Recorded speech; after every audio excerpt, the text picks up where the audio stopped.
What this title means for Sophie, beautiful Sophie, is that she no longer has to curtsy to Meghan Markle, okay? In the line of succession, she no longer has to curtsy to Meghan Markle, okay? That is a booyah moment. Sophie, the Duchess of Edinburgh, has never been the type to chase headlines or stir up chaos, but over the years, her actions and quiet comments have painted a pretty revealing picture when it comes to Meghan Markle. From her reaction after the Oprah interview to the way she reportedly tried to connect with Meghan behind palace walls, there's been a lot said without Sophie ever needing to make a huge public scene. When Meghan married Prince Harry and stepped into royal life, Queen Elizabeth already knew the adjustment would not be easy at all. Royal life comes with strict rules, non-stop attention, and pressure from every direction. The Queen reportedly believed Meghan would struggle trying to figure it all out alone, so she picked Sophie to help guide her through the madness of palace life. Sophie was not chosen randomly. The Queen saw major similarities between Sophie and Meghan because Sophie also entered the royal family as a complete outsider. She had to learn everything from the ground up and deal with intense media attention herself. The Fab Four reunion is being described today as a PR disaster after Meghan and Harry were given the cold shoulder at Westminster Abbey. Back in 2001, Sophie faced a huge tabloid scandal after a sting operation exposed embarrassing comments, but instead of crashing out, she rebuilt her image carefully and earned respect over time. As the years passed, Sophie became one of the most trusted and well-liked royals in the family. She adapted fast, learned the system, and carried herself like someone born into royalty.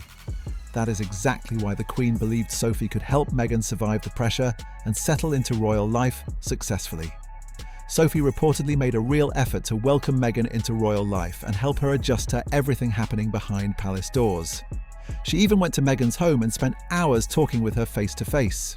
During that meeting, Sophie answered tons of questions, explained royal duties, and shared personal insight about how intense life inside the monarchy can really get. She was reportedly open, warm, and genuinely trying to help Meghan avoid the mistakes many newcomers make. The Duke and Duchess of Cambridge and the Duke and Duchess of Sussex. As we've heard this afternoon, this is the last time they will appear in public before stepping back as senior members of the... Sophie also gave Meghan her personal phone number and reportedly told her to reach out anytime she needed advice, support, or even just someone who understood the pressure that comes with joining the royal family. Sophie believed she was building the start of a strong connection and thought Meghan truly wanted guidance while adjusting to her new role. But according to multiple reports, that follow-up never happened. After Sophie left that meeting, there were reportedly no calls back, no effort to arrange another visit, and no attempt to continue the mentorship. The communications suddenly went quiet, and what Sophie may have believed would become a supportive royal friendship reportedly ended almost as quickly as it started. Even after that, Sophie allegedly continued trying to keep the door open. Reports claim she reached out more than once to offer support and guidance, but Meghan reportedly showed little interest in building that relationship. Later, when Meghan spoke about not relying on others inside the royal family for help, she famously said, "I have Harry, that's all I need." Speaking with The Telegraph recently, the couple joked, "Oprah who?" and "What interview?" in response to the fallout from the March TV special. That comment raised eyebrows for many royal watchers, especially since Harry himself had spent his whole life inside the system rather than learning royal traditions from the outside. So how did Sophie react after all of this played out? Reports suggest she eventually stopped stressing over the situation completely. After Harry and Meghan stepped away from royal duties, a source quoted by the Sunday Times claimed Sophie felt relieved once the couple had left royal life behind. The report even stated that Sophie was glad she no longer had to curtsy to Meghan anymore, and that comment instantly got people talking. Now pause on that for a second. Sophie has always been seen as one of the calmest, most diplomatic and least dramatic members of the royal family. She rarely shows frustration publicly and usually keeps her emotions tightly controlled. So for stories like this to surface about her reaction, made many royal watchers believe the tension behind palace doors may have been much deeper than people realized. When the two were asked about the interview heard around the world, Prince Edward simply said, "Oprah who?" Sophie asked with a laugh, "What interview?" Ouch. But at the same time, Sophie spoke up to defend the Archbishop of Canterbury, who famously asked Oprah what she did for a living at Harry and Meghan's wedding. Sophie said, quote, if you're not into chat shows, there's no reason why you should know who she is. Certainly not in this country anyway. Over time, all those reportedly ignored phone calls, unanswered offers of support, and awkward interactions seemed to pile up quietly in the background. Nothing exploded publicly at first, but according to royal insiders, the distance between Sophie and Meghan slowly became harder to ignore. By the time Commonwealth Day 2020 arrived, which became Meghan's final major royal appearance before stepping away, many people noticed the atmosphere looked noticeably colder than before. At the Commonwealth service, viewers closely watched the interactions between the royals, and Sophie's body language became a major topic online. She appeared serious, emotionally reserved, and noticeably distant during several moments near Meghan. Observers pointed to her posture, limited interaction, and moments where she looked away as signs that the relationship between the two women may no longer have been on good terms behind the scenes. The atmosphere between Sophie and Meghan reportedly felt noticeably cold, with very little warmth or connection left between them. Then came the moment royal watchers would not stop talking about afterward: the eye contact exchange that instantly sparked headlines and online debate. In case anyone needs a refresher on Harry and Meghan's infamous interview with Oprah that aired earlier this year, the couple claimed that the royal family did not support Meghan's request for mental health support. During the event, Sophie reportedly turned toward Meghan and held direct eye contact for several seconds without looking away. Meghan then appeared to quickly lower her gaze, and many viewers claimed her smile faded almost immediately afterward. Body language experts and royal fans jumped all over the moment, saying the interaction seemed packed with tension and unresolved frustration behind the scenes. To many observers, that brief exchange looked like two people who were no longer trying to repair their relationship. The distance between them appeared obvious, and every small movement during the service became heavily analysed online. Even while leaving Westminster Abbey, people noticed another awkward moment. Meghan crossed past rows of chairs to catch up with William and Catherine instead of walking out alongside Sophie and Prince Edward. That move immediately triggered discussion because some royal watchers believed it broke expected royal protocol and made the situation appear even more strained. So apparently, Sophie is married to Prince Edward. Well, she was upgraded from the Countess of Wessex to the Duchess of Edinburgh, okay? She got a little bit of a promotion. This is a big deal. But let me tell you why it's important. So both Queen Elizabeth and Queen Camilla previously held this title. But what this title means for Sophie, beautiful Sophie, is that she no longer has to curtsy to Meghan Markle. Since the Sussexes were already scheduled to leave after William and Catherine, critics argued the moment was not about positioning in line, but possibly reflected the uncomfortable dynamic inside the group. Then came the Oprah Winfrey interview, which completely shook the royal family and dominated headlines around the world. When Sophie and Prince Edward were later asked about the interview by reporters, their response quickly went viral. Instead of directly addressing it, they reportedly joked, "Oprah who? What interview?" And many people saw it as subtle but sharp royal shade. Sophie did not completely stop with the subtle comments either. During an interview with The Telegraph, she delivered another line that many people viewed as low-key royal shade. Sophie said, "If you're not into chat shows, there's no reason why you should know who she is." That comment instantly grabbed attention because it came right after questions surrounding Oprah Winfrey and the now famous interview with Harry and Meghan. A lot of royal watchers quickly connected the remark to Meghan's earlier claim that she supposedly did not know much about Prince Harry or the royal family before their relationship became serious. Online reactions exploded, with many people calling Sophie and Edward's response a polished but pointed comeback without directly naming anyone involved. What made Sophie's comments stand out was how calm and controlled they sounded while still carrying a sharp edge underneath. Instead of getting emotional publicly, she appeared to handle the entire situation with quiet confidence while distancing herself from the drama surrounding the Sussexes. Then, during another interview in 2020, Sophie reflected on her own experience joining the royal family and explained that it took her around 5 years to fully settle into royal life. She admitted she did not know in the beginning how things would work out and needed time to adjust to the pressure, responsibilities, and constant public attention that came with the role. Many royal commentators believe that statement indirectly highlighted the difference between Sophie's long adjustment period and Meghan stepping away from royal duties after roughly 2 years. Even so, Sophie continued speaking carefully in public and later said, "I just hope they will be happy, and we all try to help any new member of the family." That statement became another huge talking point because Meghan had previously suggested she did not receive enough support inside the institution. Meanwhile, reports continued claiming Sophie had repeatedly offered guidance, advice, and support behind the scenes, but those efforts allegedly never developed into a close relationship. By this point, the contrast between Sophie and Meghan had become impossible for royal fans to ignore. Sophie kept carrying out engagements quietly, staying loyal to the crown and avoiding public drama completely. While headlines kept exploding around Harry and Meghan, Sophie stayed focused on royal duties and slowly became one of the monarchy's most dependable figures behind the scenes. Palace insiders and royal commentators started pointing out how differently the two women handled pressure. Sophie spent years building trust inside the institution, rarely complaining publicly even during difficult moments in her own life. Meghan, on the other hand, openly spoke about feeling unsupported and trapped by royal expectations. That difference in approach created even more debate online, with people constantly comparing how each woman reacted to the same royal system.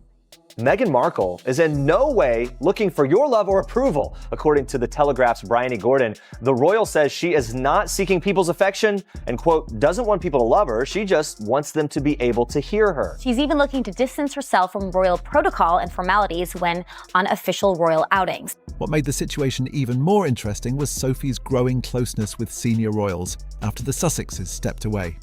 She reportedly became a stronger source of support for King Charles, Prince William, and especially Queen Elizabeth during some of the monarchy's most stressful years.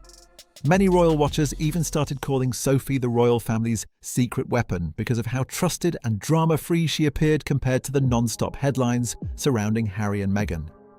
Even without directly attacking Meghan publicly, Sophie's actions seemed to speak loudly on their own. She continued showing up, staying disciplined and protecting the royal image at a time when the family faced constant criticism from every direction. To many people watching from the outside, Sophie represented the old-school royal mindset of duty first, personal feelings second, and that quiet contrast kept fueling speculation about what really happened behind palace walls. As time went on, Sophie's position inside the royal family only seemed to grow stronger. While other royal stories kept turning into public battles and headline chaos, Sophie stayed consistent and carefully avoided getting pulled into media wars. That calm approach reportedly earned massive respect from senior royals, especially during the period when the monarchy was facing non-stop pressure from interviews, documentaries, and public accusations. Royal insiders often described Sophie as someone the family could fully rely on behind closed doors. She was rarely connected to scandals, rarely complained publicly, and kept carrying out royal engagements without trying to grab attention for herself. That quiet loyalty reportedly made her one of the late Queen Elizabeth's favourite working royals, and many believe the Queen deeply valued Sophie's steady presence during difficult years for the family. At the same time, the distance between Sophie and Meghan continued to spark discussion online.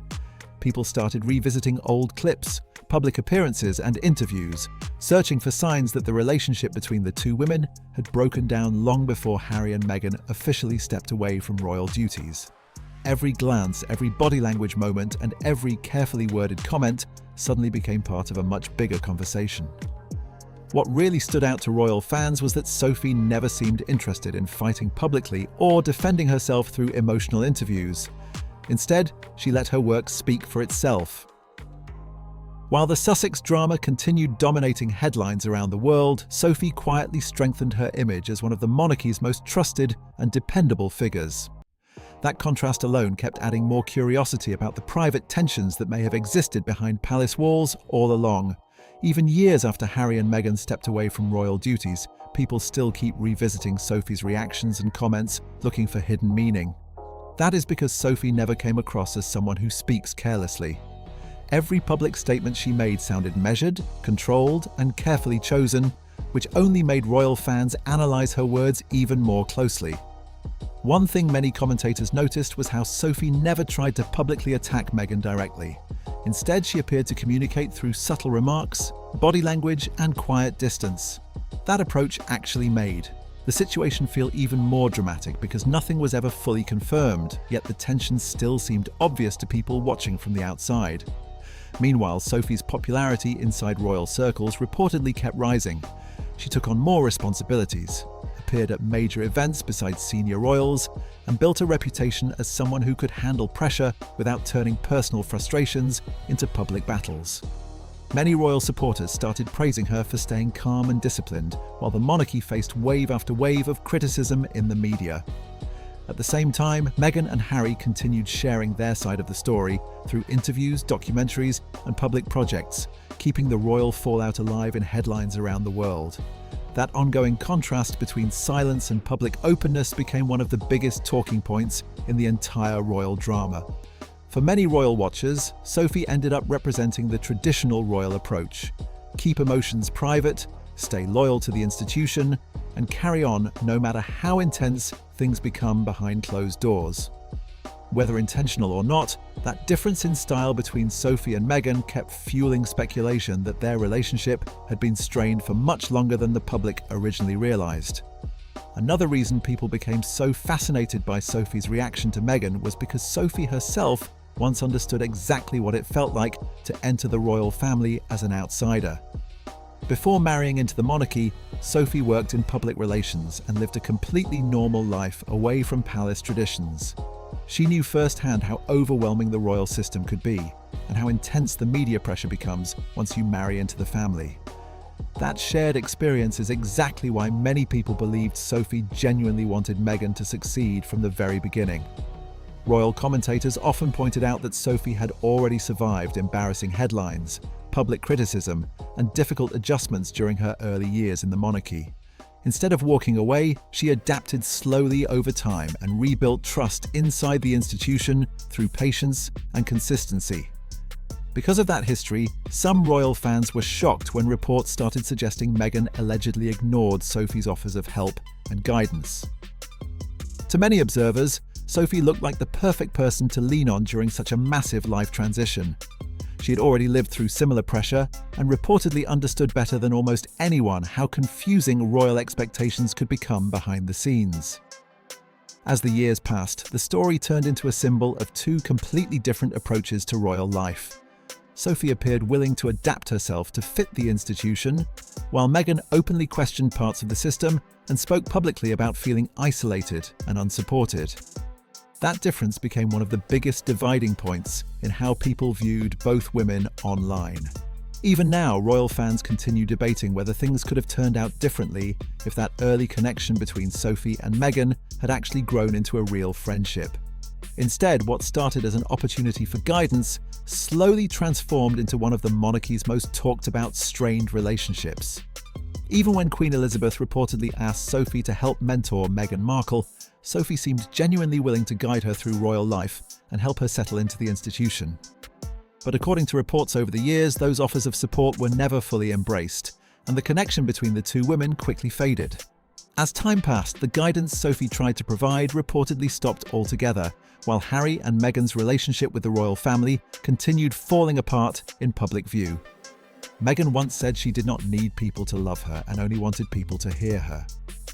Well, the public definitely heard everything that was said during the interviews, documentaries, and public appearances.